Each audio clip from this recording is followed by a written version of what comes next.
Good afternoon, fellow Congress members. My name is Megan Jones, and today I want to discuss the pros and cons for gun control, including the legislation behind how guns became an important part of our nation's history. I understand that this subject is a very controversial topic currently occurring in our nation. It is important that we understand what we can benefit from positively if we do allow gun control to be enforced in our legislation. It is also important that we understand what we cannot benefit from negatively if we do not allow gun control to be enforced in our legislation.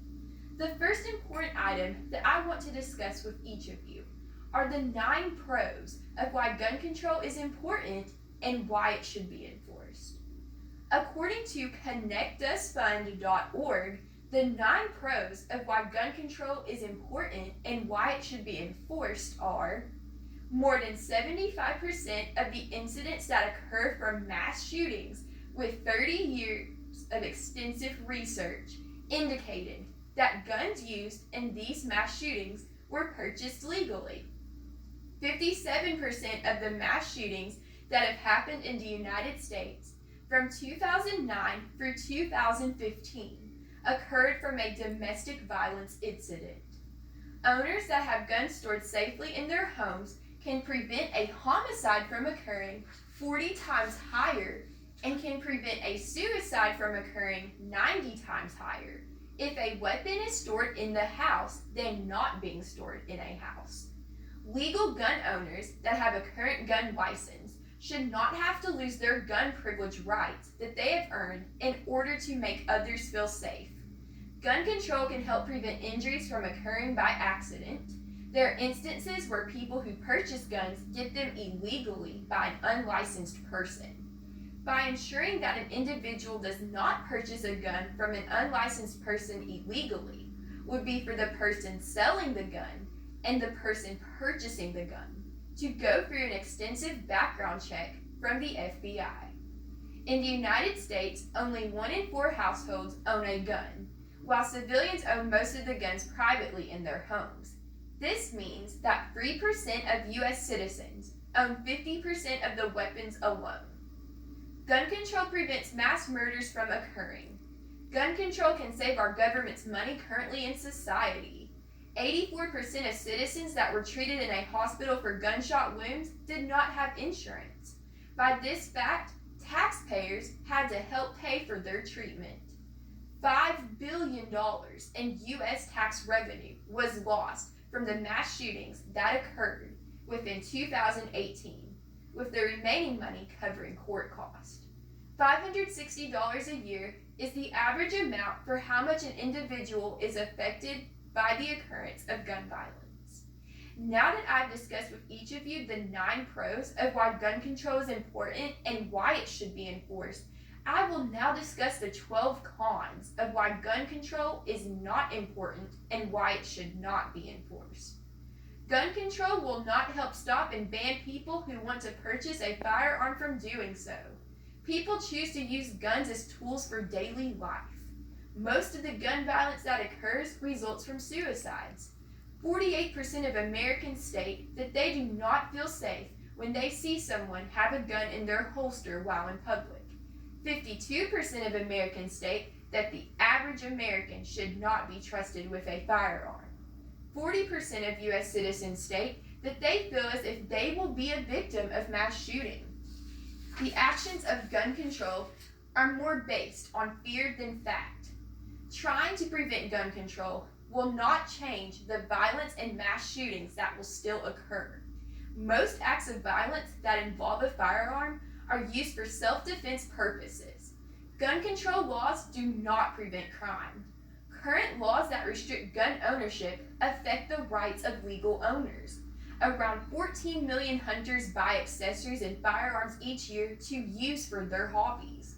Gun control laws will be put in the U.S. government's hands, which will indicate a power of ownership.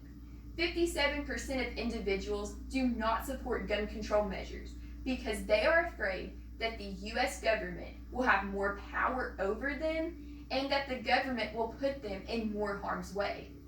Protections to control the violence of guns will form privacy policy violations. More people die at a higher rate from other factors than from the cause of firearms. In the United States, people are more than 2 times likely to die from dementia or Alzheimer's, 2.5 more times likely to die from diabetes difficulties, 18 more times likely to die from a cancerous tumor, and 20 times likely to die from heart disease. Gun control laws will not help to stop suicides. Now that I've discussed with each of you the 12 cons of why gun control is not important and why it should not be enforced, I will now transition to the main reason why gun violence occurs and the major gun control laws that have been established in our U.S. law system. According to the OdysseyOnline.com, we as humans choose to not appreciate our own lifestyle is the main reason for gun violence to occur. According to Time.com, our country has had a total of 10 laws that have been passed through legislation. Today, these laws are still in effect.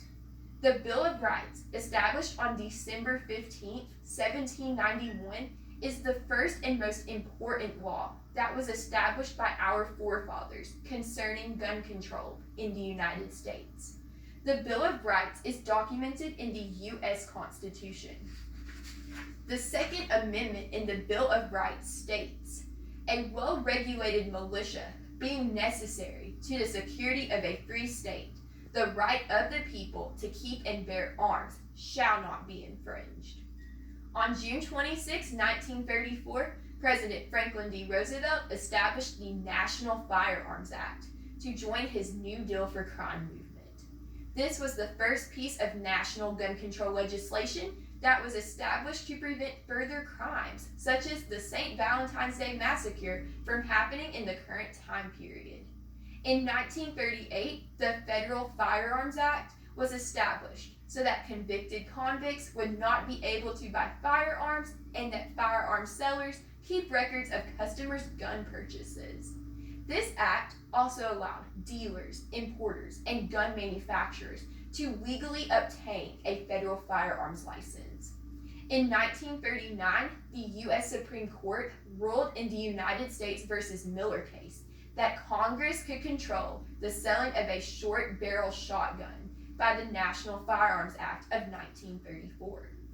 In 1968, the Federal Firearms Act was replaced and revoked by the Gun Control Act of 1968.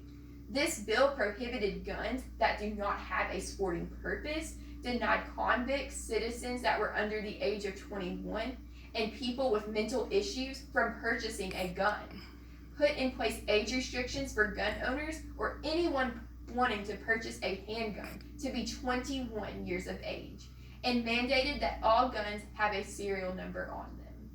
In 1986, Congress passed the Firearm Owners Protection Act.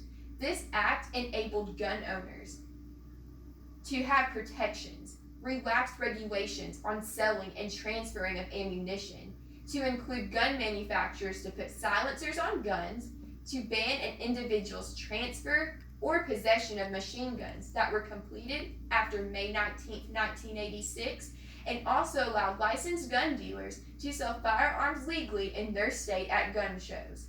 In 1993, President Bill Clinton signed the Brady Handgun Violence Prevention Act into law.